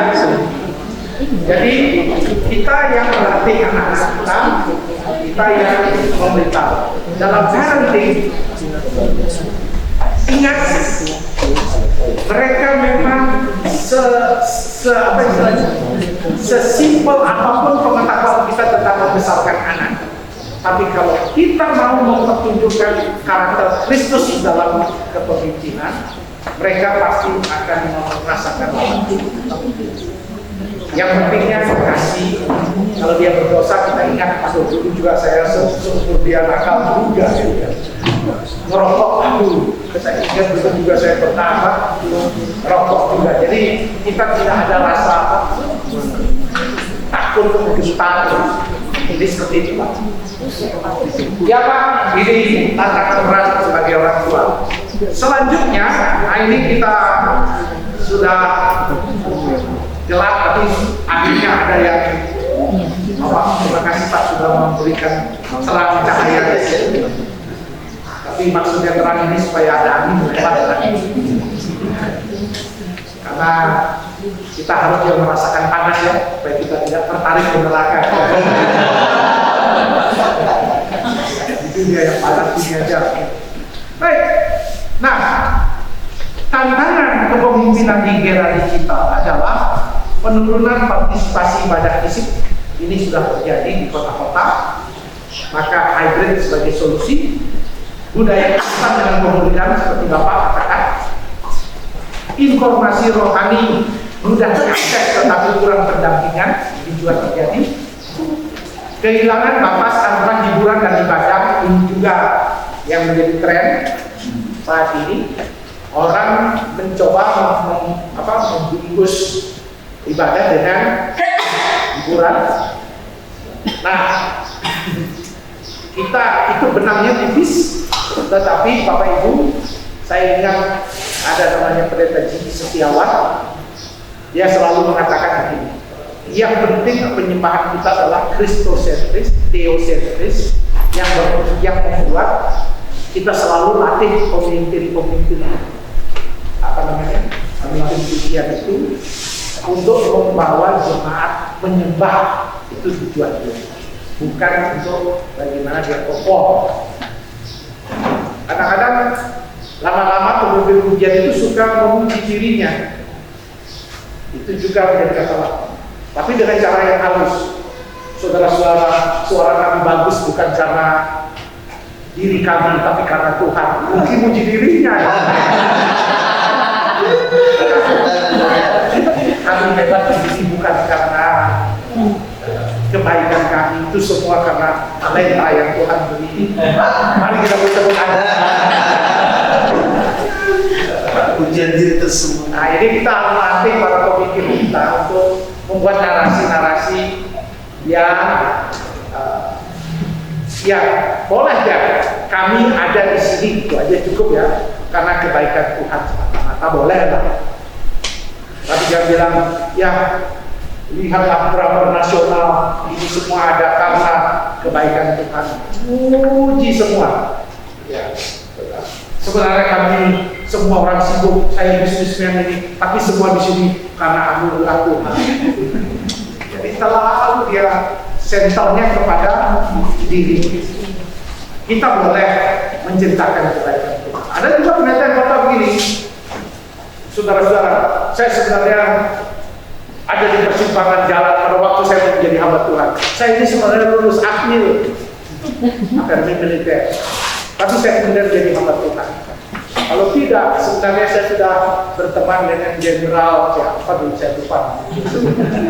Saya itu seangkatan, tapi saya memilih jadi hamba Tuhan. Rela menderita, mengikut salib Yesus. Saya bilang, wah Bapak beruntung jadi hamba Tuhan. Belum tentu jadi jenderal kalau masuk akmil. Siapa tahu dikirim ke Timur Timur, lalu ditembak. Ditembak OPM di Papua, belum jadi jenderal. Bisa jangan berpikir kalau jadi amil pasti jadi jenderal. Jadi semua karena anugerah Tuhan. Ini diksi-diksi yang kita harus lakukan untuk kristosentris dan teosentris. Tantangan kepemimpinan. Kami begini, Bapak Ibu harus tahu wajah utama gereja kita itu hari ini. Mereka tidak menghargai pemulihan kita, pertunjukan kita. Yang mereka lihat awal waktu masuk gereja kita memutuskan untuk bertahan adalah ibadah kita. Nah, ibadah itulah yang Bapak Ibu Gembala mendesain. Karena dunia digital adalah dunia visual, dunia citra, dunia kesan, dunia di mana orang menilai berdasarkan pencitraan. Maka kita harus hadirkan ilmu itu sangat serius. Musiknya, pemainnya yang memimpin pujian, bahkan kalau gereja besar ada namanya gembala khusus, pastor atau worship, ibadah. Jadi gembala, karena wajah pertama gereja kita adalah ibadah itu. Dia memutuskan untuk melanjutkan beribadah kepada kita atau tidak. Pak, bagaimana kalau kita punya musik yang hebat? Mungkin tambah gitarnya menjadi 2-3 gitar ini, lalu Bapak Ibu latihan. Biar akustik juga bisa menarik. Biar hanya pukul-pukul apa ini. Saya lihat drumnya itu pakai ya, kajol ya. Jadi mampu. Asal kita siapkan dengan apa? Baik, jangan hari Minggu baru nomor sekian. Dan kita angkat. Apa lagi? Oh, nggak tahu apa yang kita ubah lagi nomor lagunya. Nah, ini baru latihan di depan. Terus naik apa yang pimpin pujian kita dapat tahu ini apa? Musik. Karena yang boleh dibawakan yang majelis yang murah. Ada juga gereja seperti itu, gereja itu dia. Jadi Bapak Ibu yang terkasih, kita harus mempersiapkan hari ini. Ini dunia digital, dunia visual, dunia citra, dunia kesan. Jadi jangan sampai kita tidak menciptakan kesan yang baik kepada gereja. Nah, jadi kita harus bagaimana caranya meningkatkan kualitas kepemimpinan kita di era digital. Di sini saya katakan otentik, di Bapak Ibu harus otentik, adaptif, artinya mengadaptasi perubahan, relasional, ini penting. Bapak Ibu harus suka membangun relasi.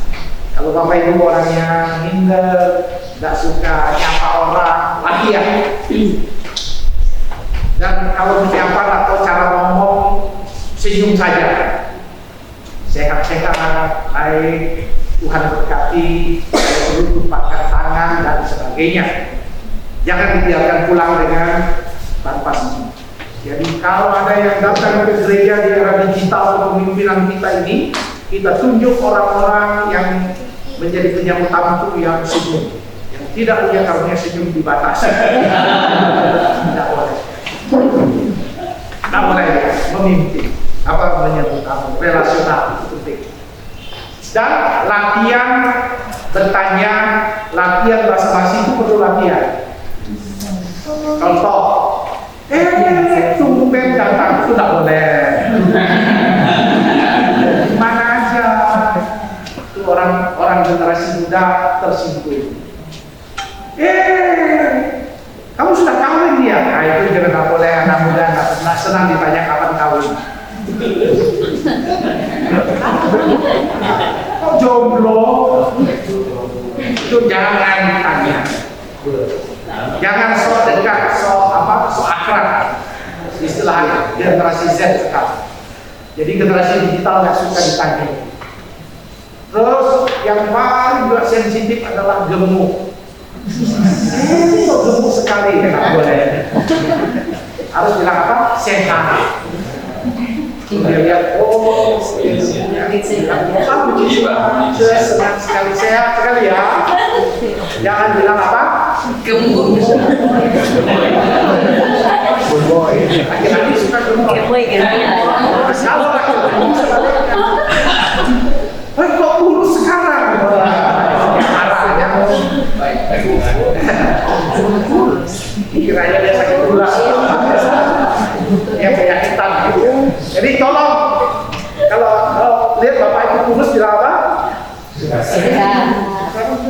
Saya fit ya. Jadi jangan seakrab ya. Karena ini dunia digital. Mereka tidak merasa, kita ketemu hari Minggu sekali. Kalau kita mau akrab seolah-olah sudah kenal dia karena kita selalu nyanyi ku cinta keluarga, kau saudaraku, saudariku, ya. Jadi dia merasa boleh menegur apapun. Nah, boleh. Apalagi kalau perkunjungan ke rumah sakit, itu harus hati-hati. Pertanyaannya harus ditata. Jangan tanya kenapa bisa sakit, jangan.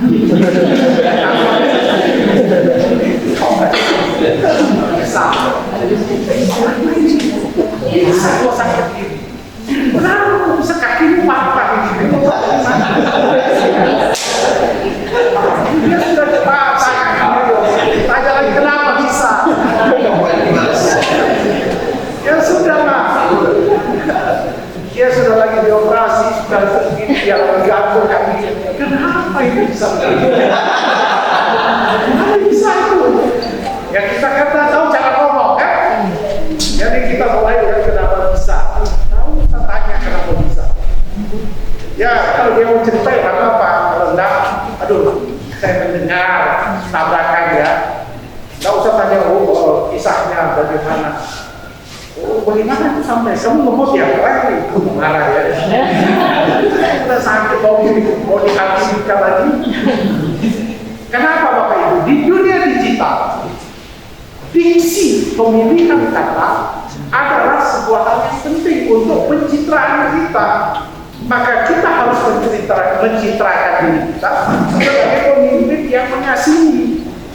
Dan kata mengasihi dimaknai bukan sebagai mencampuri urusan. Habis tanya mengapa bisa, lalu pertanyaan berikutnya, siapa dokter yang merawat?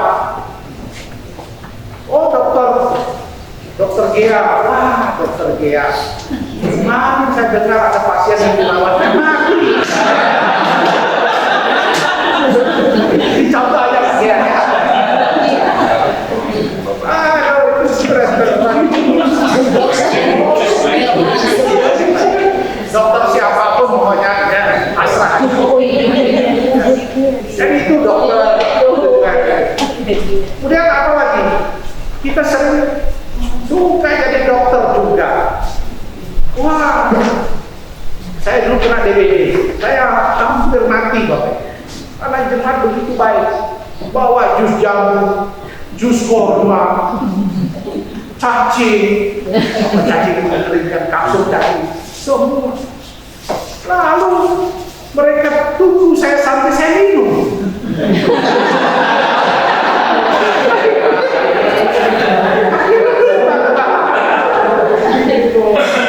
Lalu dia pergi, sebentar dia datang lagi minum.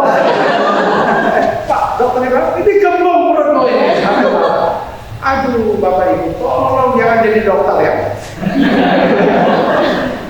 Obat itu terkenal, pakai herbal ini, pakai herbal ini. Ada itu kemarin dia sudah tipes berapa mau mati, tapi dengan herbal ini langsung dia bangun lagi. Ada lagi kalau istri saya dulu, apa tuh tipes? Ya tipes, datang bawa sok RW. Ya deh, sok RW. Wah, istri saya begitu buka langsung muntah ya. Sampai satu dari sini. Karena apa? Karena dia suka yang RW tapi RW yang bumbunya banyak. Kalau sop dia masih belum bisa. Akhirnya bukan tambah semua, tambah 2 hari lagi mas. Harusnya sudah mau pulang karena tambah lagi. Harusnya dibuatkan apa bumbu yang apa enak. Jadi Bapak Ibu jangan jadi dokter. Nah itu contoh saya membawanya ke dunia praktis karena buku-buku yang saya baca tentang itu tentu terlalu akademis ya. Saya hanya mengatakan bahwa pemimpin yang dicari di dunia digital adalah pemimpin yang relasional, yang mereka mencitrakan, ayo kamu seperti Yesus lah. Apa yang Yesus lakukan dalam pelayanannya, dia mencari orang yang simpel, gabung, kumpul. Ayo buat itu. Seperti itulah yang dibuat. Tentu pilar yang penting adalah spiritual. Ini yang tidak bisa dihilangkan dari seorang pemimpin. Kalau kita mau mengaku jadi pemimpin harus spiritual. Apa jenis spiritual? Adalah dia tahu jemaat kita bahwa Bapak itu adalah seorang pendoa. Itu pilar yang kuat. Pendoa. Banyak pemimpin saya tidak tahu teori dari mana. Kita tahu di desa, dia lalu bilang begini, Pak, bisa nggak ada dana pembangunan berapa? Sebab kalau nggak ada gereja mereka nggak mau datang. Harus ada rumahnya dulu, baru harus ada kandangnya dulu, baru dompetnya mau masuk. Nah, saya tidak anti gereja, saya senang sekali dalam penataan. Tapi Bapak Ibu, jangan berpikir ketika kita ada di dunia pelayanan pemimpinan, lalu kita langsung berpikir rumah ibadah, spiritualitas kita dulu ya. Saya 5 tahun di menanam gereja baru di Ubud Gamelan Bali, itu dimulai dengan konsep keliling mendoakan orang. Karena di situ penanaman gereja itu kuat ketika orang di kampung, di desa itu mengerti bahwa dia adalah spiritual leader. Nah, ketika mereka berkumpul, dengan mudahnya pembangunan itu bisa terwujud. Jadi orang kadang-kadang berpikir kandangnya dulu baru apa? Bombay. Banyak kandang yang kosong. Walaupun dibuat kandang bagus, kosong kenapa? Di Amerika sekarang, Bapak Ibu, saya baru baca riset dari Church Leader, banyak jemaat yang hanya sekarang sisa 75 sampai 100 orang dewasa. Tidak lagi sampai 200. Kenapa? Karena bukan soal kandangnya yang tidak bagus, tapi model kepemimpinannya yang tidak adaptif lagi, tidak berubah lagi, tidak mengadopsi anak-anak dan generasi baru lagi. Termasuk salah satunya adalah spiritual. Nah, ini selalu kalau dalam kepemimpinan S1 saya ajar, saya selalu mulai dengan doa, dan setiap kelas saya suruh buat renungan. Saya selalu ajarkan mereka tiap hari mereka harus punya relasi. Yang berikutnya karakter hamba, spiritual leadership itu harus memiliki karakter seperti Yesus. Latihan, tidak mudah, tapi latihan seperti itu. Dan yang ketiga tentu transformasi, artinya dia harus punya konsep berubah. Murid saya bilang gini, Pak, saya sudah melihat gereja ini, rasanya Tuhan memanggil saya untuk menambahkan menjadi 1000 orang. Padahal jemaatnya baru 30. Jangan ini terlalu besar. Berubah itu apa? Berubah itu adalah ini bunga-bunga di gereja itu yang masih sudah hitam-hitam, kau cuci. Itu pelan-pelan gereja yang orang nggak tahu nama gerejamu, kamu sikat, bersihkan, cat, rapikan. Itu yang disebut perubahan.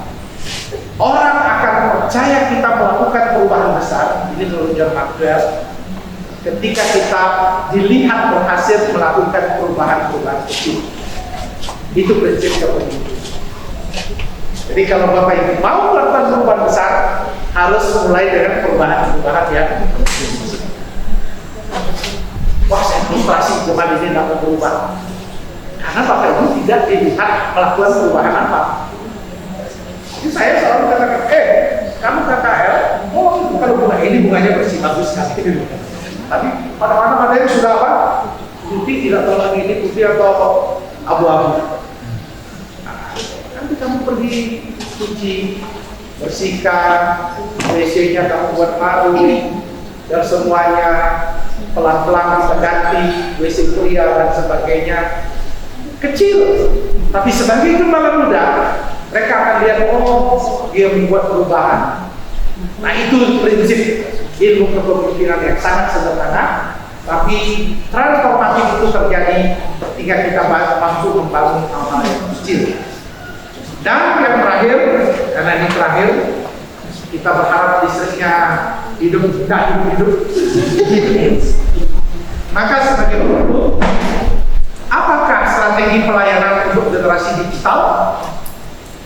Yang pertama, digital discipleship. Ayo lakukan pembulidan. Bapak Ibu bisa buat rekaman. Bapak Ibu bisa melatih, kalau Bapak Ibu bisa juga melakukan pembulidan secara mentoring. Kemudian ibadah bisa dibagi dua, ibadah fisik dan ibadah hybrid. Kemudian pelayanan media, jangan lupa pelayanan media, gunakan media sosial. Gamifikasi pelayanan penting.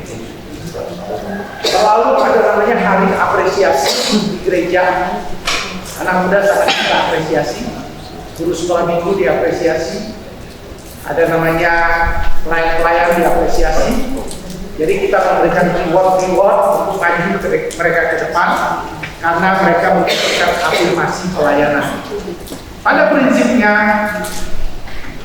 dalam pelayanan dunia digital, menjangkau, membangun, mengutus itu penting sekali. Ya, saya berharap teman-teman, Bapak Ibu, jika punya anak muda,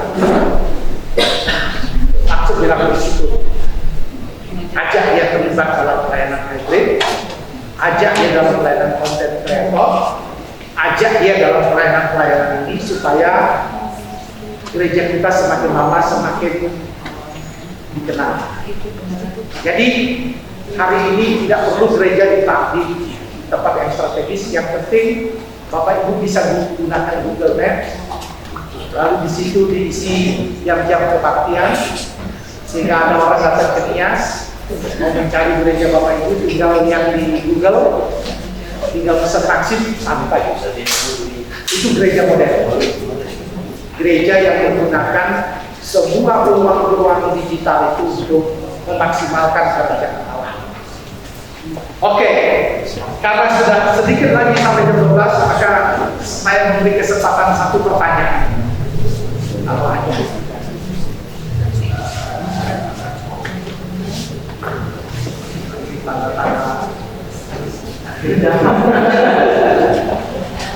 Ada satu pertanyaan, itu teknik dosen.